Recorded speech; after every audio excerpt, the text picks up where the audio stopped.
નમસ્કાર શિક્ષક મિત્રો. હાલમાં આપણે જે શિષ્યવૃત્તિની દરખાસ્ત કરીએ છીએ તેમાં આ વખતે આપણે રેશન કાર્ડ છે તેના ફરજિયાત બાળકની મેમ્બર આઈડી નાખવાનું આવ્યું છે.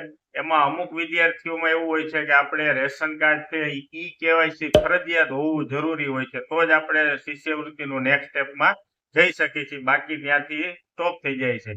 હવે આપણે શું કરીએ છીએ કે વાલીને જાણ કરીએ છીએ કે તમે તમારા તાલુકા પ્લેસમાં જાઓ અથવા તમારે ગ્રામ પંચાયતમાં જે ક્યાંય પણ વ્યવસ્થા હોય ત્યાં તમે બાળકને લઈ એનું ઈ કેવાયસી કરાવો, ત્યારબાદ આપણે આગળ વધી શકીએ છીએ. પણ વાસ્તવિકતામાં એવું થાય છે કે વાલી કોઈ પણ જાતનો એમાં રસ દાખવતું નથી અને આપણે ઘણીવાર ફોન કરીએ છીએ તો વાલી છે તાલુકા પ્લેસ સુધી ઈ કેવાયસી કરાવવા માટે સ્પેશિયલ જાતું નથી.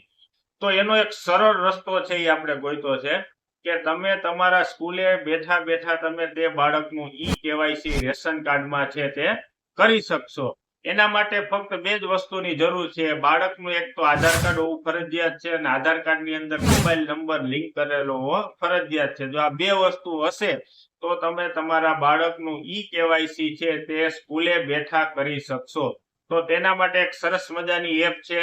કઈ એપ છે, કઈ રીતે સ્ટેપ લેવા તે આપણે વિડીયોમાં આગળ જોશું. જો તમે નવા આવ્યા હોય તો વિડીયોને સબસ્ક્રાઇબ કરી દેજો, જેથી આવા નવા વિડીયો છે તમને મળતા રહે. તો હવે સીધો લઈ જાઉં છું તમને મારી મોબાઈલની સ્ક્રીન ઉપર. પ્લે સ્ટોરમાં જશો એટલે તમારે સર્ચમાં લખવાનું છે PDS પ્લસ ગુજરાત. એટલે તમારે જે આ રીતની એપ આવે એ તમારે ડાઉનલોડ કરી લેવાની છે. એ જેવી ડાઉનલોડ કરી લો, મેં અત્યારે ઓલરેડી ડાઉનલોડ કરેલું છે એટલે મારે ઓપન બતાડે છે, પણ તમારે એ ડાઉનલોડ કરી લેવાની છે. તો ત્યારબાદ તમારે એને ઓપન કરશો એટલે તમને આવી રીતનું જે દેખાશે. તમારે અહીં login as a school user એમાં જઈ તમારે લોગિન કરવાનું રહેશે.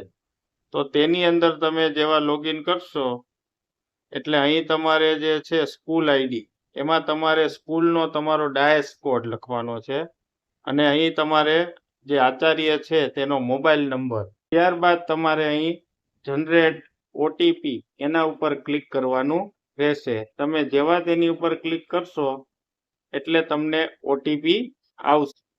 તો અહીં તમારે ઓટીપી છે, જે ઓટીપી આવે તે તમારે અહીં ફિલઅપ કરી દેવાનો રહેશે.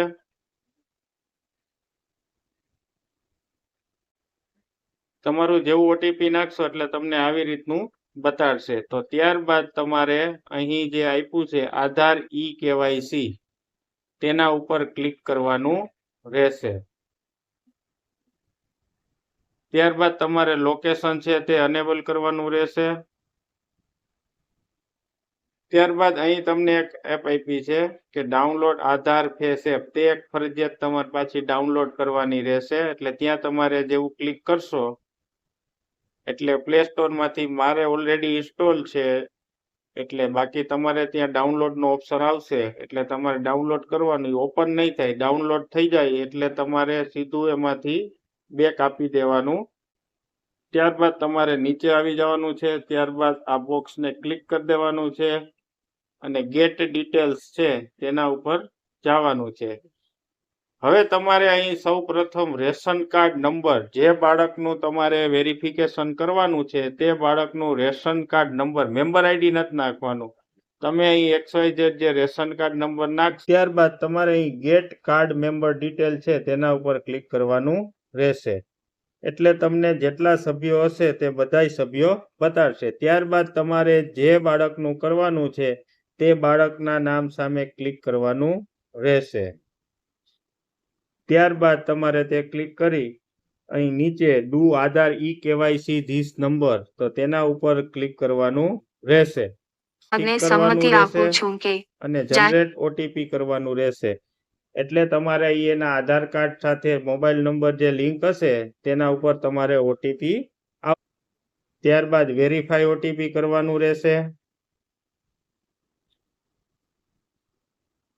ત્યારબાદ બાળકની ઉંમરનું પૂછશે કે 18 વર્ષથી ઉપર, આપણે 18 વર્ષથી નીચેનો જ હશે એટલે ઈ ઓપ્શન છે એ આપણે સિલેક્ટ કરવાનો રહેશે. ત્યારબાદ સહમતિ આપું છું.